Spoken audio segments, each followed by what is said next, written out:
चलिए आ गए next question लेके। नेक्स्ट क्वेश्चन है वैदिक सभ्यता के सामाजिक जीवन पर प्रकाश डालें। वैदिक सभ्यता के सामाजिक जीवन को तो हम लोग पढ़ेंगे, साथ ही प्रयास करेंगे कि वैदिक सभ्यता से रिलेटेड और भी चीज़ें जो बन सकती है अलग अलग डायमेंशन को एक आपको ओवरव्यू दे दे। ओवरव्यू दे देने के बाद क्या होगा कि आगे जो हम लोग क्वेश्चन लाएंगे वो डायरेक्ट ले आएंगे कि मगध का उत्कर्ष क्या है, ठीक, ताकि आपका जो बाकी के 2-3 क्वेश्चन है, आर्थिक जीवन इसका, राजनीतिक जीवन इसका, या उत्तर वैदिक काल क्या है, ऋग्वैदिक काल क्या है, तो ये सभी आपका जो है एक साथ कवर हो जाए। तो फिलहाल शांति से सुनिए हमको ध्यान से, हम क्या बोल रहे हैं। पहले देखिए सिंधु घाटी की सभ्यता का जो अवसान हुआ, सिंधु घाटी सभ्यता, पहले आप फिगर देखिए यहाँ से, ये भारत का उत्तरी भाग है, ये भारत का उत्तरी भाग है, ठीक। अब यहाँ पर अगर आप देखें तो सिंधु घाटी सभ्यता की अगर बात करें, सिंधु घाटी सभ्यता का जो विकास हुआ वो विकास इस प्रकार हुआ था। ये त्रिभुजाकार आकार की थी, ये सभ्यता इस तरह का था, ठीक। अगर आप देखें तो इस जगह एक क्षेत्र है जो पंजाब कहलाता है। जो पंजाब, ये देखिए भारत का ये वाला साइड पाकिस्तान है, जो पंजाब अभी भारत में भी है और पाकिस्तान में भी है, पंजाब दोनों जगह है, भारत में भी पाकिस्तान में भी। एक प्रश्न पूछा गया था हैदराबाद कहाँ है, तो सारे बच्चे भारत मार दिए थे, तो देखिए हैदराबाद भारत में भी है और पाकिस्तान में भी है, तो इस हिसाब से ध्यान दीजिएगा ये पंजाब है।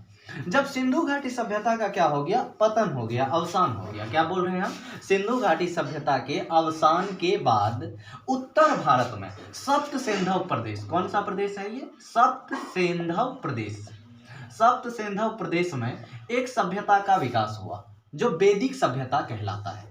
इंट्रोडक्शन आपका कंप्लीट हो रहा है। क्या बोल रहे हैं, ये सप्त सिंधव प्रदेश क्या है, ये सिंधु नदी और इसी जगह यहाँ पर एक सरस्वती नदी, इसके बीच का जो इलाका है, सिंधु और सरस्वती के बीच का इलाका, सिंधु और सरस्वती के बीच का इलाका ये कहलाता था सप्त सिंधव प्रदेश। और सप्त सिंधव प्रदेश में क्या हुआ, आपका एक सभ्यता का विकास हुआ और ये सभ्यता आपका क्या कहलाया, वैदिक सभ्यता कहलाया। और वैदिक सभ्यता के बारे में मान्यता है कि इस सभ्यता का जो विकास किया वो आर्यों ने किया। किसने किया, आर्यों ने किया। ये आर्य क्या थे, इनके बारे में अलग अलग इतिहासकार का अलग अलग मानना है। जैसे कि बात करें, हमारे इतिहासकार दयानंद सरस्वती जी कहते हैं कि आर्य जो है कहाँ से आए थे, तिब्बत से आए थे। मैक्स मुलर कहते हैं आर्य पश्चिम एशिया से आए थे, मध्य एशिया से आए थे। तो ऐसा माना जाता है, इतना तो कंफर्म था, आर्य बाहरी आक्रमणकारी थे जो भारत में आके बसे। और ये सिंधु घाटी सभ्यता यानी ये हड़प्पा वैदिक सभ्यता, इनका विकास इन्हीं आर्यों ने किया था, ठीक। तो आपको अगर इंट्रो लिखना हो तो क्या लिखेंगे आप, कि इस हड़प्पा सभ्यता के अवसान के बाद, अवसान मतलब खत्म होने के बाद, सप्त सिंधव प्रदेश जो कि सिंधु और सरस्वती के बीच का क्षेत्र है, वहां पर आर्यों द्वारा एक नवीन सभ्यता का विकास किया गया और ये सभ्यता क्या कहलाया, वैदिक सभ्यता कहलाया। और वैदिक सभ्यता एक ग्रामीण सभ्यता थी। देखिए भारत में इतिहास थोड़ा उल्टा चला है। आप इससे पहले 2250 से लेकर 1750 हम पढ़ाए बीसी, ये सिंधु घाटी सभ्यता का समय काल है, ठीक। और उसके बाद ये 1500 से लेकर लगभग 1000 बीसी तक, 1500 से लेकर 1000 बीसी तक। और ये 1500 से जो 1000 बीसी है, ये 1500 से 1000 बीसी आपका वैदिक काल है। और जो सिंधु घाटी सभ्यता जो उससे पहले आई, ये नगरीय सभ्यता है। क्या है, नगरीय सभ्यता। और उसके बाद जो ये वैदिक काल है, ये ग्रामीण सभ्यता है। क्या है, ग्रामीण सभ्यता। तो आप 3-4 लाइन इंट्रोडक्शन में लिख सकते हैं, आप आसानी से लिख सकते हैं, ठीक। तो यह एक ग्रामीण सभ्यता थी, आर्यों द्वारा बसाई गई। अब इसको वैदिक काल जो कहा गया, वैदिक काल को फिर 2 भागों में बांटे। वैदिक काल की अगर बात करें तो 2 भाग हैं। एक है ऋग्वैदिक काल, ठीक। और दूसरा है आपका उत्तर वैदिक काल, ठीक। ये पहले ऋग्वेद का समय है जो कि लगभग 1500 बीसी से लेकर 1000 बीसी तक का समय है। 1500 ईसा पूर्व से लेकर 1000 ईसा पूर्व का समय है ऋग्वैदिक काल।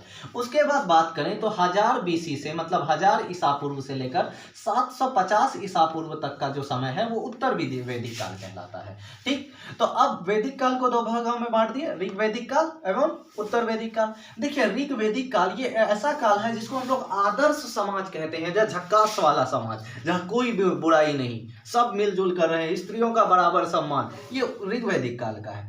कोई जाति प्रथा नहीं, लेकिन ये उत्तर वैदिक काल की बात करें तो थोड़ा बहुत स्त्रियों में की समस्या गिरावट आई है, पर्दा प्रथा का थोड़ा बहुत प्रचलन आ गया।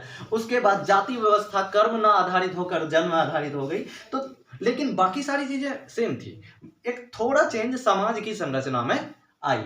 ठीक, तो हम लोग इसी चीज को अब समअप करने का कोशिश करेंगे, अपने आंसर में देने का प्रयास करेंगे। ठीक, चलिए आगे बढ़ते हैं।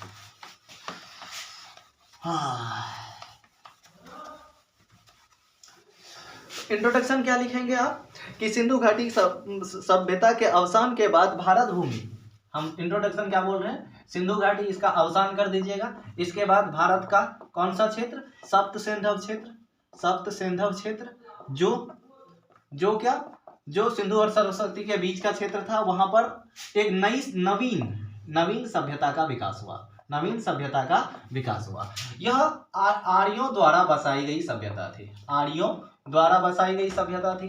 ठीक, और चूंकि यह क्या थी, ग्रामीण सभ्यता थी। ठीक, अब इसकी सामाजिक व्यवस्था की विशेषताएं निम्न है, ठीक, यहां से आप लिखेंगे। अब फिर हम आपको बोले कि जहां से निम्न लिख दिए तो अब डायमेंशन शुरू करेंगे। तो सामाजिक व्यवस्था की अगर हम बात करें तो कौन नंबर ले लेते हैं, पारिवारिक जीवन। क्या, पारिवारिक जीवन। अब क्या देखें, कंपेयर करके याद करते हैं। सिंधु घाटी सभ्यता की जो सामाजिक व्यवस्था में पारिवारिक जीवन थी वो मातृसत्तात्मक समाज था। ठीक, लेकिन ये जस्ट उल्टा है, ये पितृसत्तात्मक समाज थी, पितृसत्तात्मक समाज था। तो लिखेंगे वैदिक सभ्यता एक पितृसत्तात्मक समाज थी, लेकिन स्त्रियों की और माताओं का भी बराबर सम्मान किया जाता था। पिता ही परिवार का क्या होते थे, प्रमुख हुआ करते थे। लिखते चलेंगे इसमें कि पिता ही परिवार का प्रमुख हुआ करते थे, और पिता के मृत्यु के बाद जो ज्येष्ठ पुत्र होता था वो परिवार का मुखिया होता था। पिता अगर मृत्यु का हो गया, पिता का घर का मुखिया चला गया, तो उसके बाद उसका ज्येष्ठ पुत्र परिवार का मुखिया हुआ करता था। और इस समाज में एक खास बात थी कि जो पुत्र विहीन वे जीवन को अभिशाप माना जाता था। पुत्रविहीन जीवन को क्या माना जाता था, अभिशाप माना जाता था। इसीलिए लोग पुत्र प्राप्ति के लिए बड़े बड़े यज्ञ करवाया करते थे। ठीक, एक यज्ञ का चर्चा आप श्री राम जी के पिता दशरथ के द्वारा भी देखे होंगे, तो वो वैदिक सभ्यता से पहले का समय है। ठीक, तो पितृसत्तात्मक समाज पुत्र विहीन जीवन को क्या माना जाता था, अभिशाप माना जाता था। भले पिता को जो है, आप एक लाइन और देख सकते हैं, पिता को दया और प्रेम का प्रतीक माना जाता था। पिता जो योग्य पुत्र होते थे, पिता योग्य पुत्र को ज्यादा स्नेह करते थे, और जबकि अयोग्य पुत्र से थोड़ा इनका घृणा होती थी। इसका एग्जाम्पल ऐसे मिलता है कि ऋग्वेद में एक चर्चा है कि पिता अपने अयोग्य पुत्र का आंख फोड़ देता है। ये लाइन आप लिख सकते हैं, कोई दिक्कत नहीं। तो ज्येष्ठ पुत्र से यानी योग्य पुत्र से अधिक स्नेह करते थे, जबकि जो अयोग्य पुत्र है उनसे घृणा किया करते थे। इसकी प्रमाण इससे साबित होता है कि ऋग्वेद में चर्चा है कि एक पिता द्वारा अपने अयोग्य पुत्र की आंख फोड़ दी जाती है। ठीक, अगर किसी को पुत्र नहीं है तो उनकी संपत्ति का मालिक उनकी पुत्री भी हुआ करती है। यहां तक बातें स्पष्ट हो गई। ये एक पेज चला जाएगा आपका पारिवारिक जीवन की बात अगर बात करें तो विवाह पद्धति।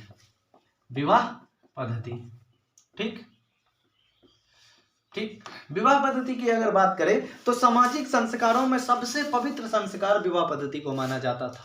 पहला लाइन क्या लिखेंगे, पवित्र है। सामाजिक संस्कारों में सबसे पवित्र संस्कार माना जाता था। ठीक, और साधारणतया मतलब जो अधिकांश लोग करते थे, साधारणतया लोग एक ही विवाह करते थे, लेकिन राजा या जो सामंत लोग थे, बड़े लोग थे, वो दो या दो से अधिक विवाह मतलब बहुविवाह प्रथा भी प्रचलित थी। लेकिन साधारण लोग साधारणतया एक ही विवाह करते थे, लेकिन जो राजा लोग थे उनसे बहुविवाह प्रथा का भी प्रमाण मिलता है। और समाज में जो आर्थिक रूप से संपन्न लोग थे, अगला लाइन आप क्या लिखेंगे, समाज में आर्थिक रूप से जो संपन्न लोग हैं, क्या है, आर्थिक रूप से संपन्न लोग हैं, वे भी कई विवाह किया करते थे।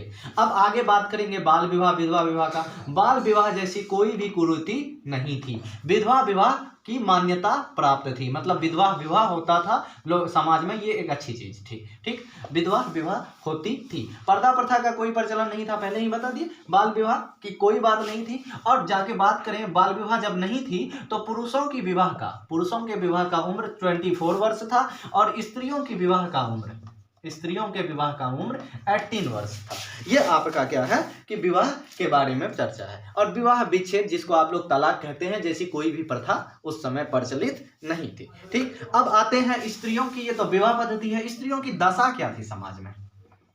स्त्रियों की दशा अभी भी देख सकते हैं हिंदू धर्म में, अगर आप कोई पूजा करवा रहे हैं, अगर स्त्री आपके साथ पूजा में नहीं बैठी हुई है तो आपका यज्ञ सफल नहीं माना जाएगा। तो ये प्रथा यही वैदिक सभ्यता से ही, ऋग्वैदिक काल से ही चली आती आ रही है। देखिए, हम यहाँ वैदिक सभ्यता का लिए हैं, दोनों का मिक्स करके हम बता सकते हैं। अगर आपको दोनों याद नहीं है, एक का लिखते चलो, ऋग्वैदिक हो या उत्तर वैदिक हो। ठीक, अब क्या बोल रहे हैं? स्त्रियों की दशा। समाज भले ही पितृसत्तात्मक था, समाज भले ही पितृसत्तात्मक था, लेकिन स्त्रियों को भी समान अधिकार प्राप्त था। स्त्रियों को भी समान अधिकार प्राप्त था। समाज भले ही पितृसत्तात्मक था, लेकिन स्त्रियों को भी समान अधिकार प्राप्त था। ठीक, उसे सामाजिक, धार्मिक, आर्थिक सभी प्रकार के अधिकार प्राप्त थे। क्या बोले? इसे सामाजिक, धार्मिक, आर्थिक सभी प्रकार के अधिकार प्राप्त थे। ठीक, उसके बाद क्या बोल सकते हैं? स्त्रियों को अर्धांगिनी कहा जाता था, मतलब आधा अंग, इसके बिना शरीर ही अधूरा या व्यक्ति ही अधूरा है। ठीक, यहाँ तक तो ठीक है। और स्त्रियों की स्थिति में आप लिखेंगे कि पर्दा प्रथा जैसी कोई चीज प्रचलित ही नहीं थी, तो अच्छी स्थिति। अब देखो, जब भी स्त्रियों को पर्दा में रखा जाए तो इसका मतलब क्या है कि स्त्रियों की स्थिति खराब है, और पर्दा प्रथा अगर नहीं है तो स्त्रियों की दशा सही चल रही है। ठीक, धार्मिक अनुष्ठान बताए। धार्मिक अनुष्ठानों में, जैसे पूजा पद्धति में, धार्मिक अनुष्ठानों में यज्ञ में पति के साथ बैठना अनिवार्य था, जो उसकी समानता को दर्शाता है। धार्मिक अनुष्ठानों में पति के साथ बैठना अनिवार्य था। तो यहाँ तक बातें क्लियर हो गई। लेकिन अगर बात करें, इसमें कुछ विदुषी महिलाएं भी हुई है। जैसे आप 10th क्लास में भी आप लोगों ने पढ़ा होगा, विदुषी में उस क्या बोल रहे हैं, अपाला, घोषा, लोपामुद्रा जैसे विदुषी महिलाओं की भी चर्चा मिलती है। लोपामुद्रा जैसे विदुषियों का भी चर्चा मिलता है। तो ये आपका क्या है? पारिवारिक जीवन आप लिख दिए। विवाह पद्धति, स्त्रियों की दशा। अगली जब बात करेंगे, समाज को ही पढ़ रहे हैं, तो समाज की अगली स्थिति आपका होगा वर्ण व्यवस्था, जो कि थोड़ा सा जटिल आपको दिखने को मिलेगा। ठीक,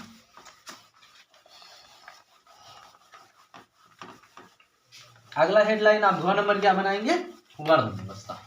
वर्ण व्यवस्था, जिसको आप जाति प्रथा भी बोल सकते हैं, वर्ण व्यवस्था।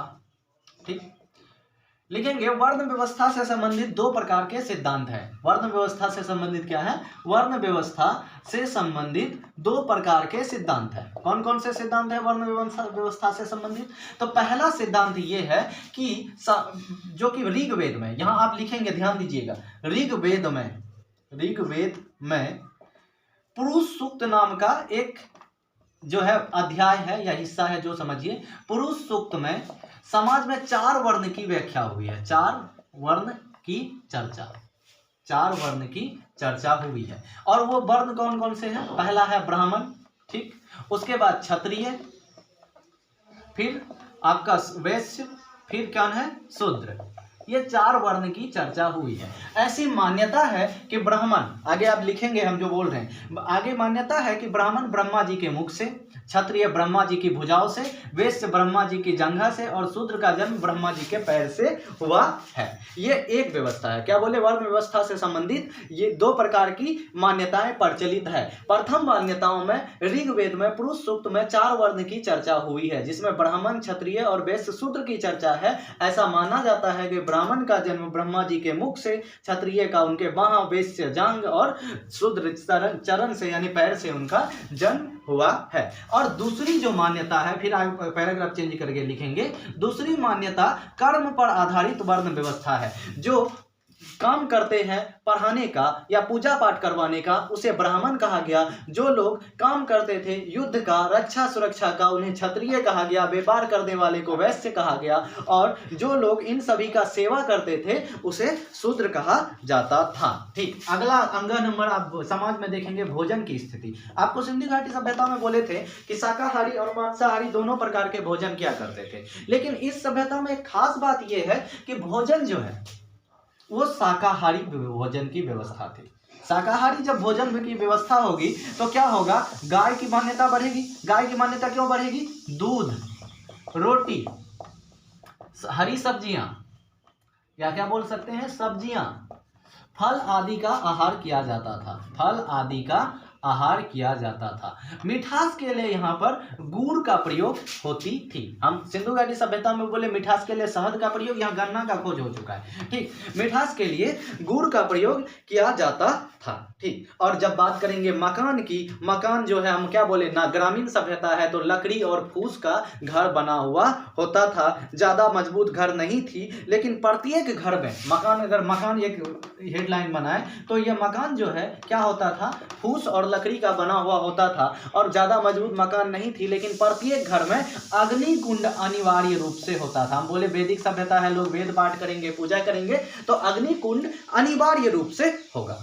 तो आप क्या देख लिए, आपने अभी तक देखा कि समाज में कैसी स्थिति थी। समाज में पारिवारिक स्थिति पितृ सत्तात्मक समाज, पुत्र को जो है श्रेष्ठ समझना, श्रेष्ठ पुत्र को अधिक स्नेह। विवाह पद्धति में देखें एकल विवाह, लेकिन अगर पैसा है तो आप 2-4 विवाह कर सकते हैं। ठीक, उसके बाद स्त्रियों की दशा देखें, समानता आधारित स्त्रियों की दशा है। फिर वर्ण व्यवस्था की बात करेंगे। वर्ण व्यवस्था में 2 तरह की मान्यता, एक पुरुष सूक्त में जन्म के आधार पर ब्रह्मा जी से, और दूसरा है कर्म के आधार पर, 2 मान्यता। ठीक, दूसरा अगर बात करें भोजन की तो शाकाहारी भोजन, आप बता दिए क्या क्या खाता था। उसके बाद मकान में बताए। अब आगे बात करते हैं श्रृंगार या वस्त्र आभूषण। क्या बात करेंगे हम लोग, वस्त्र आभूषण का।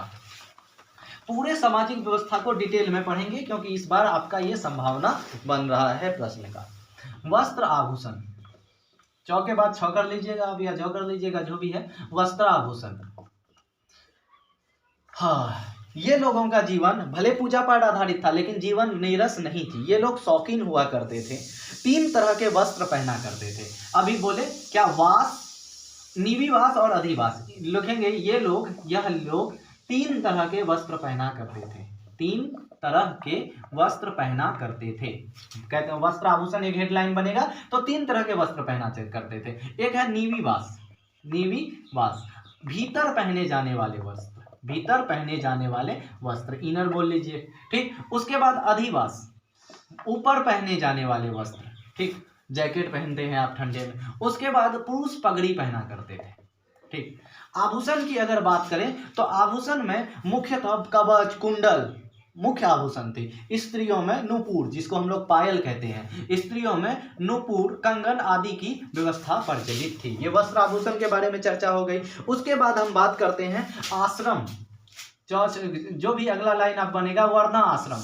हम वर्ण का बात नहीं करते हैं, वर्णा आश्रम बोलेंगे। प्रत्येक व्यक्ति के जीवन को 4 आश्रम में बांटा गया था। कितने आश्रम में, 4 आश्रम में बांटा गया था। पहला आपका ब्रह्मचर्य लिखेंगे। ठीक, उसके बाद आपका क्या होगा, ब्रह्मचर्य। ब्रह्मचर्य के बाद अगला जो आश्रम बनेगा वो आश्रम, वर्ण आश्रम में से गृहस्थ जो आप पढ़ चुके हैं, फिर वानप्रस्थ, फिर आपका क्या, संन्यास। ये जो है 3 ऊपर के 3 वर्गों में, कौन कौन से ऊपर के 3 वर्ग, ब्राह्मण, क्षत्रिय और शूद्र में अनिवार्य रूप से लागू होते थे। ये लिखना है आपको कि ये चारों आश्रम व्यवस्था ऊपर के 3 वर्गों में, ब्राह्मण, क्षत्रिय और क्या बोल सकते हैं, शूद्र में लागू, वैश्य में लागू होते थे। शूद्रों के लिए ये मानना अनिवार्य नहीं था। मनोरंजन के लिए ये लोग फिर से पशु पक्षी को लड़ाना, नृत्य, संगीत, जुआ, मुक्केबाजी आदि इन लोगों का मुख्य व्यवसाय था। मनोरंजन के लिए मुख्य कार्य था। ठीक, ये इस तरह से आपका ये वैदिक सभ्यता की सामाजिक जीवन पर प्रकाश डाला गया। अब आगे अगर बात करें कि वैदिक सभ्यता का हम लोग राजनीतिक जीवन, राजनीतिक जीवन में देखेंगे प्रशासनिक इकाई कैसे बटे हुए। समाज की सबसे छोटी इकाई जो क्या कहलाएगा, परिवार।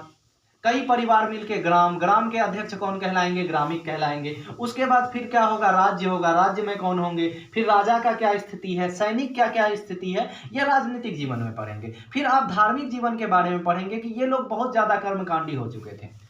बहुत ज्यादा देवताओं का पूजा करते थे, आकाश के देवता, वायु के देवता, जल के देवता। तो ये सारी को अब एक बार आप सरसरी निगाह से देखते चलिए और देखिए कहाँ तक आपको पहुंच जाना है, सीधा सीधा मगध के उत्कर्ष पर। और अगले क्लास में हम लोग मगध के उत्कर्ष को डिस्कस करेंगे, जो एक बेहतर क्वेश्चन बनेगा। ठीक, चलिए आज यहीं तक रहने देते हैं, मिलते हैं नेक्स्ट क्लास में।